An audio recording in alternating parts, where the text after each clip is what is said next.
Chapter 1. The Mysterious Invitation.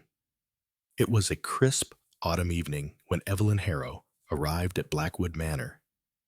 The estate, perched high on a cliff overlooking the sea, was bathed in the golden light of a setting sun.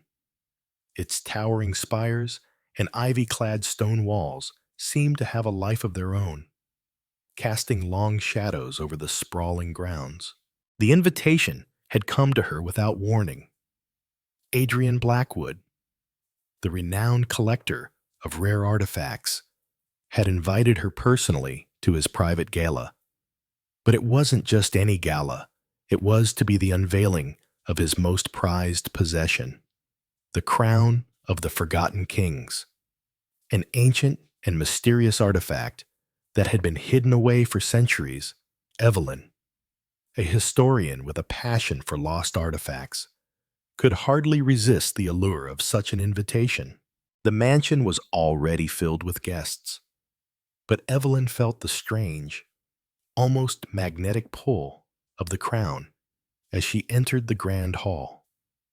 As she wandered through the crowd, mingling with other collectors, historians, and scholars, she couldn't shake the sense that something was wrong. The air felt too thick, the guests too tense. And then she saw him.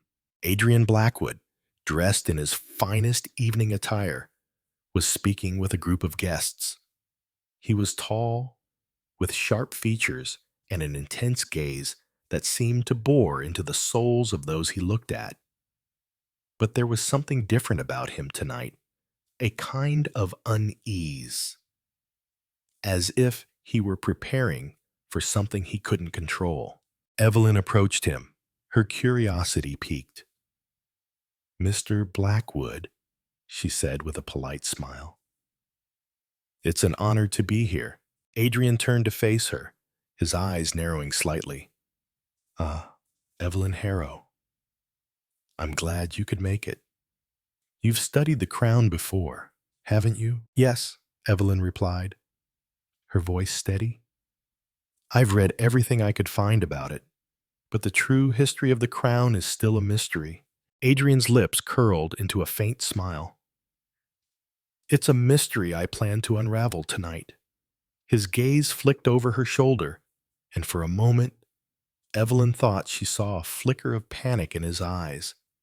He quickly masked it. "Come, I'll show you the crown." As they walked toward the display area, the murmurs of the guests grew louder, and the anticipation in the air was palpable. But just as they reached the pedestal where the crown was supposed to be displayed, a loud crash echoed through the hall. A moment later, the lights flickered and went out. The guests gasped in shock, and Evelyn's heart raced. She turned to Adrian, but he was already gone. Panic swept through the room as people scrambled for the exits, but Evelyn stood frozen. The crown, it was gone, and so was Adrian Blackwood. Chapter 2. The Dark Past. Evelyn spent the next few days in a state of confusion and dread. Adrian's sudden disappearance was unlike anything she had ever encountered. She had been invited to the gala, not just as a guest, but as someone who might help Adrian unveil the crown's history. But now, with the artifact gone and Adrian missing, she was left with nothing but questions. Her investigation led her to the Blackwood family's ancient archives, hidden deep beneath the estate. The manor was crammed with old books, scrolls, and artifacts that seemed to hold the secrets of generations. As she combed through the family's historical records, she discovered something disturbing.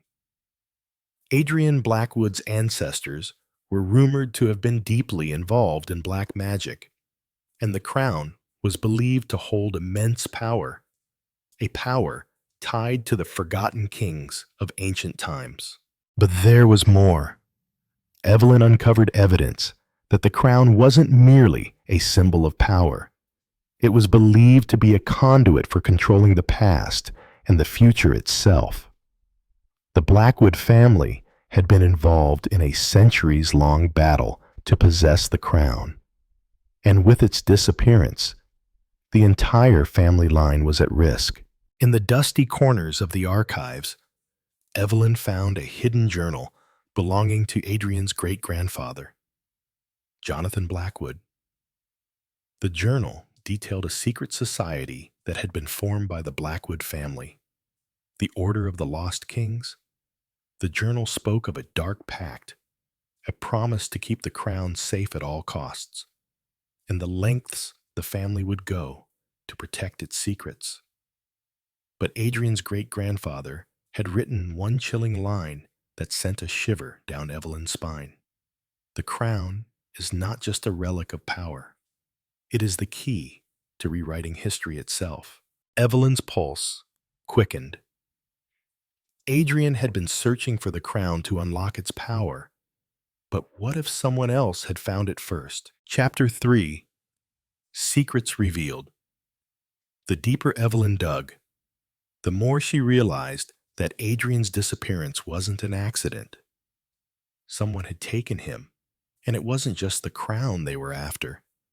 They were after the knowledge Adrian had uncovered, knowledge that could change the course of history. Her suspicions were confirmed when she received a strange phone call late one night. The voice on the other end was distorted, but there was no mistaking the tone of the words. "You're closer to the truth than you realize." "Evelyn?" the voice hissed. "But you won't survive what's coming." Before she could respond, the line went dead. Evelyn's mind raced. She couldn't go to the authorities, not yet. She needed to find Adrian, and she needed to understand what he had discovered. The only way to do that was to follow the trail he had left behind. Her investigation took her to a secluded church on the outskirts of Silvermere, where Adrian had spent hours in solitary research. The church was ancient, with stone walls thick with the weight of history. Inside, the air was damp and cold, and Evelyn's footsteps echoed as she made her way to the back of the chapel. There, hidden beneath the floorboards, was a small chamber, its walls lined with shelves of old books and artifacts. It was clear that Adrian had been here recently, but it wasn't just research he had been conducting. In the center of the room was a large, ornate chest. Evelyn opened it carefully, revealing a set of ancient scrolls, each one written in an unknown language. As she sifted through the scrolls, one caught her eye. It was a map that led to the heart of the Forgotten King's kingdom. The map was old, its edges frayed and burned, but it was unmistakable. The crown had been hidden in the ruins of an ancient city, a city that had long since been forgotten by history. But Evelyn wasn't alone. She could feel a presence behind her. She spun around to find a tall figure standing in the doorway, cloaked in shadows. Looking for this, the figure asked, holding up a small, ornate box. "You boss." It was the crown. Evelyn's heart raced, but she didn't have time to think. She lunged forward, but the figure disappeared into the shadows, the crown vanishing with him. Chapter 4. The First Clue. Evelyn's mind raced as she tracked the mysterious figure across Silvermere, desperate to recover the crown and find Adrian. The shadowy figure was always one step ahead, leaving cryptic clues and mysterious messages in places Evelyn never expected. The chase became a cat-and-mouse game, and every turn seemed to bring in new revelations about Adrian's past. At one point, Evelyn was led to an ancient library beneath the city, a place rumored to be filled with forbidden knowledge. Here, she uncovered more about the Order of the Lost Kings, an order that had been tasked with guarding the crown for centuries, but whose true intentions were far more sinister than anyone had imagined. The order had once believed the crown was capable of rewriting time itself. But what if it was more than that? A sudden realization struck her. The crown was the key to controlling reality. If the eclipsed order had taken Adrian to this place, they must have known its true power, and if they succeeded in unlocking it, nothing would stand in their way. Chapter 5. The Stolen Hourglass. Evelyn's search led her to an ancient crypt hidden deep beneath the city, where she found a large, intricately designed hourglass. It was made of gold, with strange symbols engraved on its surface. This was the missing piece of the puzzle, the artifact that, when combined with the crown, would unlock the power to control time itself. Before Evelyn could make sense of what she had discovered, she was attacked by a shadowy figure. His movements swift and precise.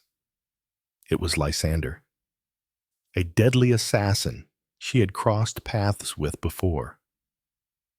The battle was intense, but Evelyn fought with everything she had, narrowly escaping with the hourglass. Lysander's cryptic warning echoed in her mind. "You don't know what you're dealing with. Evelyn, the Watcher's power is still alive. It was never really about the crown. It's about controlling time." Evelyn's breath quickened. The truth was far darker than she had imagined. The crown and the hourglass weren't just powerful artifacts. They were the pieces to a much larger, more dangerous plan. Chapter 6. The Final Confrontation, Section 1. The Gathering Darkness. With the hourglass now in her possession, Evelyn knew the stakes had escalated. The Watcher's influence wasn't gone. It was still very much alive, lurking in the background, biding its time. And now, with the crown and the hourglass, the key to controlling time itself lay within her reach. The shadowy figure who had been one step ahead of her all this time, the leader of the eclipsed order, had been manipulating events from the shadows. It was clear now that this wasn't just a race for the crown. It was a battle for control of time, and the person who controlled time controlled everything. As much as Evelyn longed for answers, the truth was becoming more complex and dangerous by the moment. Her final clue led her to an old cathedral, deep in the heart of the city. This was where everything would converge: the crown, the hourglass, and the hidden power that had been kept secret for centuries. It was here that the ritual to unlock the full power of the artifacts would take place. And it was here that Evelyn would confront the eclipsed order once and for all. She met with Oliver, her trusted ally, just outside the cathedral, his face hard with determination. "It's all coming to a head." "Evelyn," Oliver said, his eyes scanning the looming cathedral. "Whatever happens in there, we can't let the order succeed." Evelyn nodded, her fingers tightening around the hourglass. "We've come this far, but we need to be ready for anything. The order will stop at nothing to unlock the power of the crown. We need to destroy it, destroy all of it." As they approached the cathedral, Evelyn felt a palpable shift in the air. The sense of impending doom was suffocating. The doors creaked open on their own. as if welcoming them into the very heart of darkness. Section 2. The Ritual of Time Inside. The cathedral was a vast, hollow shell. The only light came from flickering candles placed in rows, casting long, dancing shadows across the stone walls. At the center of the room stood an altar, surrounded by an intricate circle of symbols that glowed faintly in the dim light. Evelyn's heart pounded as she approached the altar. The crown was there, resting in a golden pedestal, but the hourglass was missing. It wasn't until she looked toward the far end of the cathedral that she saw the figure standing there, his face obscured by a dark hood. It was Lysander. But beside him stood someone else, someone she had never expected to see. Adrian Blackwood. Adrian was alive. But there was something wrong with him. His eyes were distant, glazed over, as though he were under a spell. His body was still, unmoving, as if he had become a mere vessel for something much more powerful. The eclipsed order had used him, but now, it seemed, they had used him to awaken the final phase of the ritual. You shouldn't have come, Evelyn. Lysander's voice was low, almost mournful. The crown was never meant for you. It was always meant to be ours. Evelyn's stomach twisted as she realized the full extent of their plan. The crown, the hourglass. It was all part of a larger ritual to control time itself. You're trying to rewrite history. Lysander's lips curled into a cold smile. Exactly. And once we succeed, history will be ours to shape. We will control everything. Evelyn, time, fate, and every soul who has ever walked this earth. Evelyn stepped forward, her voice trembling with anger. You can't control time. You can't control reality. It will destroy you. Not if we control the hourglass, Lysander said, his eyes gleaming. The final phase of the ritual is almost complete. Adrian was the final piece. And with the hourglass, we can lock the crown's power in place. It was then that Evelyn understood. The hourglass wasn't just a key to control time. It was a catalyst, a final piece of the puzzle that, once activated, would unlock a power capable of rewriting not just history, but the very fabric of reality itself. No, Evelyn shouted, pulling the hourglass from her satchel. I won't let you. But as she raised the hourglass, the ground beneath her feet trembled. The symbols around the altar began to glow brighter, and the air thickened with energy. The ritual was already in motion, and the moment the hourglass was activated, the power surged forward. Adrian's eyes snapped open. He was no longer the man she had known. He was an instrument of the ritual, a vessel for the magic that was about to reshape everything. The world seemed to slow, and time itself began to bend and warp. Past, present, and future collided, becoming one tangled, chaotic mess. Section 3. The Final Decision. The energy in the room was overwhelming. Evelyn felt herself being pulled in all directions as the forces of the ritual tore at the fabric of reality. The crown, the hourglass, and Adrian all held the key to this power. The room was bathed in blinding light, and for a moment, everything seemed to freeze. In that frozen moment, Evelyn understood the choice she had to make. She had always known that the power of the crown was dangerous, that it could tear the world apart if it fell into the wrong hands.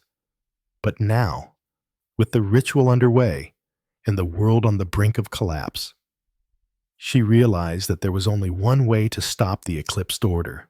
She had to destroy the crown. She had to break the cycle of control and release the power trapped within it once and for all. With a deep breath, Evelyn made her choice. She hurled the hourglass into the air, and in a single, desperate moment, the light engulfed her. Time shattered. Section 4. The Price of Victory. When the light faded, the cathedral was silent.